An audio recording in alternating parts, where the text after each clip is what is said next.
জয় যিশু।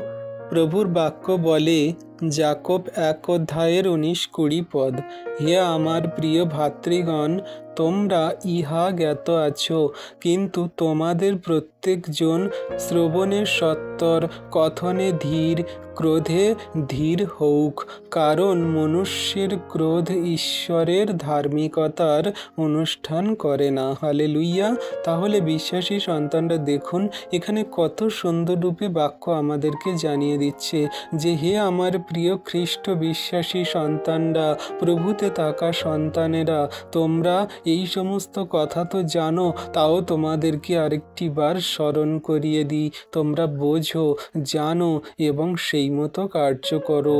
তোমরা প্রত্যেকজন শ্রবণে মানে শোনাতে এত সত্বর হও যে যে কথা বলছে সেই কথা সঙ্গে সঙ্গে কার্য করার সমস্ত মানসিকতা তোমরা রাখো। আর কথনে ধীর হও মানে যখন কথা বলবে ধীর স্থিরভাবে, শান্ত মনে, সুন্দরভাবে মিষ্টি মধুর কথা বলবে। আর ক্রোধে ধীর হও মানে কোনো রকম রাগ, হিংসা, ক্রোধ করো না, যেন কোনো রকম বিবাদ সৃষ্টি করো না। সম্পূর্ণ ধীর স্থির হও, সম্পূর্ণ শান্ত মনা হও। তো এগুলো তোমাদের মধ্যে রাখতে হবে, থাকতে হবে। কারণ মনুষ্য যদি ক্রোধ করে, কোনো মানুষ যদি ক্রোধ করে, হিংসা করে, এতে ঈশ্বরের ভালো কিছু হয় না, বা এতে ঈশ্বর আশীর্বাদ দেয় না। এতে তোমার ধার্মিকতা বাড়ে না, বরং ধার্মিকতা কমে যায়। এতে ঈশ্বর ধার্মিকতার অনুষ্ঠান দেখায় না। তাই তুমি ক্রোধে ধীর হও, তুমি নম্র মনা হও, তুমি প্রেমের